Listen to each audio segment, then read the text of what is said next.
Relative clause के 5 नियम बताए। 5 नियम में थोड़ा सा रिवाइज करोगे तो होगा। हर बार हम रिपीट कर ही देते हैं, इसलिए रिपीट कर देते हैं क्योंकि आपको पुराने रूल थोड़े से याद बने रहे। नहीं तो अंग्रेजी में क्या होता है, आगे का याद रहता है और पीछे का गायब होता है। ठीक है, इसे जब भी तुम अगला रूल पढ़ो उसके पहले पिछले वालों को साथ में ले लिया करो। तुमने पुराने रिश्तेदार घुमाए हैं और नए रिश्तेदार बने, मैंने बहन को ब्याह होगा, बच्चा को ब्याह होगा, नए रिश्तेदार बने, ऐसा से आया। लेकिन पुराने मामा फूफा का नहीं भूल जाए, क्योंकि मामा फूफा बहुत बड़ा रोल प्ले कर शादियों में। अगर फूफा मुंह खोलेगी तो समझ जाओ खेल होगा, ब्याह होने में बड़ी दिक्कत हो। बोले फूफा हाथ ढूंढो, फूफा एक पल्ली में दबे और पहे ब्याह में कौन तो जो ना इसे पुराने मानस का भी संगे नवा चलो नया मानस तो लोगों ने है तुमने है करना जीजा जी का जीजा जी तो मजा तेरे फूफा क्या वहां को पूछेगा फूफा को सब गाड़ी का फूफा है गाय के वाटर पी है कि फूफा ने अपना एक तो बड़ा कटा लो अब फूफा कहे मैं कौन, तो वो भी नहीं। इसलिए पुराने रूलों को लेके चलो, साथ में नए को भी लेके चलो। नए जब पढ़ते हो तो पुरानों को एक बार रिवाइज कर लेना चाहिए। इसी आधार पे हम रिलेटिव क्लॉज का आपको 6वां रूल पढ़ाना है ना। रिलेटिव क्लॉज का 6वां रूल जब तुम पढ़ोगे उसके पहले 5 रूलों को तुम बड़े गौर से सुनोगे।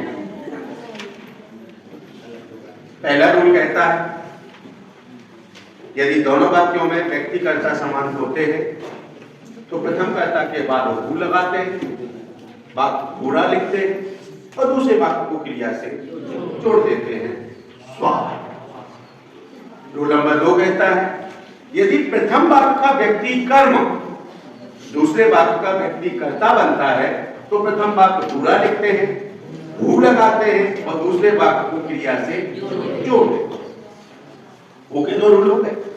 रूल नंबर 3 कहता है यदि दोनों वाक्यों में व्यक्तिकर्ता को छोड़कर मानव जाति को छोड़कर अन्य कोई कर्ता पशु पक्षी पेड़ पौधे का निजी कर्ता कैसे होते हैं, समान होते हैं, तो प्रथम कर्ता के बाद WHICH लगाते हैं, वाक्य पूरा लिखते हैं, दूसरे वाक्य को क्रिया से जोड़ देते हैं। रूल नंबर 3 हो गया स्वाद। विच का एक और चौथा नियम, जैसे हु के 2 थे ऐसे ही विच के भी 2 होंगे, तो चौथा नियम कहता है कि यदि प्रथम वाक्य का निर्जीव कर्म दूसरे वाक्य का निर्जीव कर्ता बनता है तो प्रथम वाक्य पूरा लिखते हैं, WHICH लगाते हैं और दूसरे वाक्य को क्रिया से जोड़ देते हैं। 4 नियम। 5वां नियम जो कल आपने लेटेस्ट पढ़ा था वो ये कह रहा था आपसे कि यदि वाक्य में हेयर या देयर, हेयर माने यहां और देयर माने वहां, यहां वहां जहां तहां मतलब पूछो कहां है संतोषी मां अपनी संतोषी, है ना। शुक्रवार को होता तो हमारे कहने का मतलब ये है कि हेयर माने यहां और देयर माने वहां। यदि वाक्य में हेयर देयर दिया जाता है, कहीं हो दो में से एक वाक्य में होगा, यदि वाक्य में हेयर देयर दिया जाता है तो उसे हेयर से जोड़कर बाद में लिखते हैं, यानी जिस वाक्य में हेयर देयर होगा वो कहां लिखते हैं, लेटेस्ट पे कल वाला है बाद में लिखते हैं और हेयर देयर को हटा। रूल नंबर 5 एग्जांपल हमने आपको दिए। अब इससे रूल नंबर 6 सरल है, बिल्कुल गौर से देखोगे, लिखना आपको है नहीं, काफी किताब में बंद कर दो, फिर बोर्ड कर दो। यदि दिख रहा है, दिख रहा हो वाक्य में THEN, अब देन 2 होते हैं, अंग्रेजी में देन 2 होते हैं, एक होता है THEN और एक होता है THAN। दोनों में क्या अंतर है बताओ तो सकी। THEN देन माने होता है तब, ये टाइम दर्शाता है, क्या दर्शाता है, और देन माने होता है अपेक्षा। अपेक्षा मतलब ये क्या दर्शाता है, तुलना यानी कंपैरिजन। क्या दर्शाता है, कंपैरिजन दर्शाता है, तुलना। इसकी अपेक्षा ये लड़का होशियार है, इस मॉडल की अपेक्षा दूसरा मॉडल बहुत अच्छा चलता है, इस मोबाइल की अपेक्षा एक और दूसरा मोबाइल ज्यादा अच्छा है, इस मोबाइल की अपेक्षा ये वाला मोबाइल ज्यादा अच्छा है। तो हाँ, तुलना दर्शाती है। तुलना जानते हो, डिग्री आपने पढ़ी है अभी, 2 चीजों के बीच में जहां तौलना होता है उसे डिग्री कहा जाता है, तुलना होती है और तुलना में देन का प्रयोग किया जाता है। ये वाला वर्ड की बात नहीं कर रहे हैं हम, इसकी बात कर रहे हैं हम इस बात। तो ध्यान रखना, तुम कहोगे देन तो 2 एक से नहीं आता, एक अक्षर बदल जाने से मीनिंग टोटल इंग्लिश में बदल जाता है। तो यदि बात में देन, पुस्तक में देन माने क्या होता है, तब दिया जाता है तो उसे WHEN तो टाइप बन जाती है। देन दिया जाए तो भेंट से जोड़कर बाद में लिखते हैं, बिल्कुल सेम है वैसे 5 में जैसा।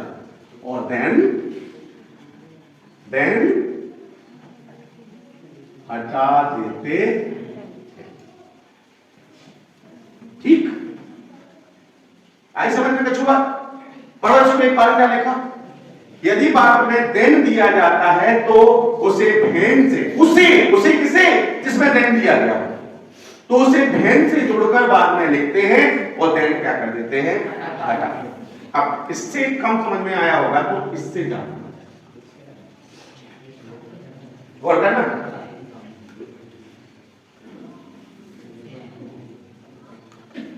I reached the station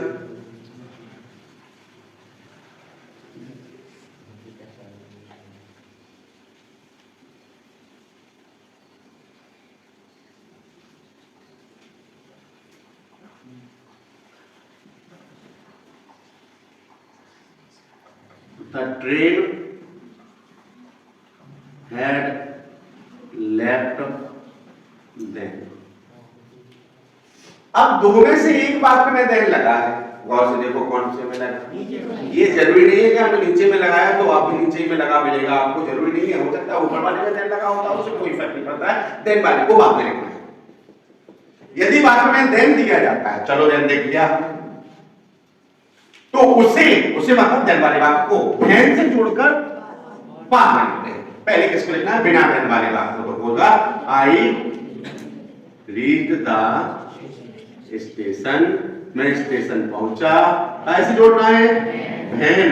अब कितना बचा, द ट्रेन हैड लेफ्ट और देन क्या कर देते हैं, नहीं आया समझ। दूसरा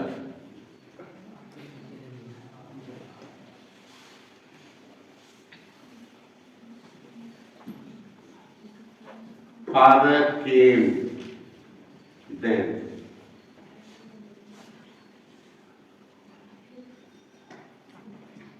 I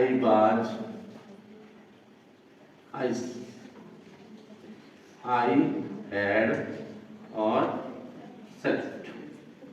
चलो क्या बनेगा, I had slept भेन, वो भेन आओ सो जो खाओ, तो ये को पूरा खाए, देनो भेन थोड़ी संगे हो सका, देनो भेन संगे नहीं हो सका। कबो कबो तुमने घर में देखो कि 2 बच्चा होते, बड़े छोटे बच्चा, उन्होंने एक होते ही कि अगर बड़ा बच्चा घरे होते तो छोटा बच्चा बनाने का जो, छोटा बच्चा का होते तो बड़ा बच्चा बनाने का जो, 2 जने की बनत नहीं है। तो इनर में भी के दुश्मना भेन के स्थान पे देनो, देन के स्थान पे भेन, जब कुछ ही एक है, इतने एक ही आदमी बैठ सकता, या तो देन बैठ जावे या भेन बैठ जाए। 2 जने संगे आ गया तो 2 जना दूसरी नहीं, भाई पहले आई मुझे आदि पे तुम किसको, आदि पे तुम किसको, वो होना पाए।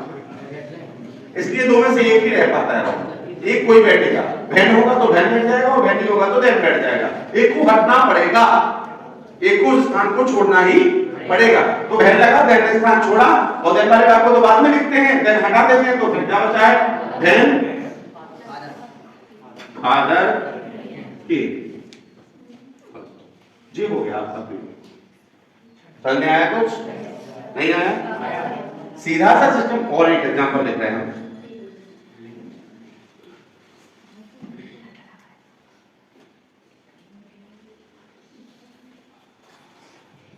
he went to school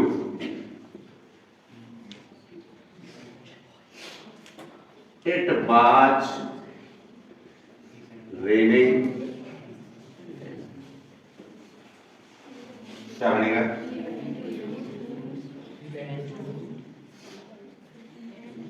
He went to school when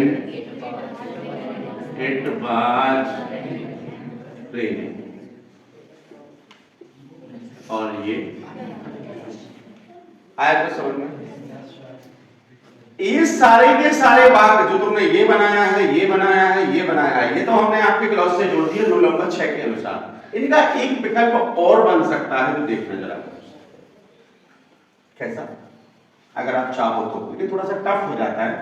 यहां से स्टार्ट करो उसको। When the train had left, जब ट्रेन जा चुकी थी, सो लगा देना है आपको आगे क्या, कोमा, और फिर पहला वाक्य पूरा लिख देना है, I reached the station। तो इसका देखो अर्थ निकलता है, मैं स्टेशन पहुंचा, तब ट्रेन जा चुकी थी, तो हो गया मैं स्टेशन पहुंचा जब ट्रेन जा चुकी थी। इसका अर्थ क्या निकला? अब इसी का ये निकालना है कि यहां से उठा के रख रहे हैं आगे से, तो क्या हो रहा है, जब ट्रेन जा चुकी थी मैं स्टेशन पहुंचा। इसको का मतलब हो गया, कोमा का मतलब हो गया तो तुम्हें पता है। तो जब ट्रेन जा चुकी थी, यदि चाहो तो, नहीं तो जरूरी नहीं है कि कंफ्यूज नहीं हो जाना कि तुम जो बताओ सही, जो कहा बताऊं लगे आप हो गया कंफ्यूज। अगर तुमको ये बनता है तो तुम तो रूल के अनुसार ये बना ही सकते हो, नहीं तो फिर तुम्हारे पास एक दूसरा तरीका इसका भी बनेगा जी, बना है जैसे आपका। लेकिन इसका क्या आप कैसा बना सकते हैं, जो आपको सही लगे। इसका आप चाहें तो अथवा आप कैसा बना सकते हो, यहां से उठा भेन जब पिताजी आए तो कॉमा आई हैड स्लैप, मैं सो चुका था, आई हैड, ओके। तो ये भी तो WH वाले हो गए ना, लेकिन क्वेश्चन बना है, क्वेश्चन मार्क नहीं लगा। और लास्ट वाला है, इसको ये भी लिख सकते हो कि when it was raining,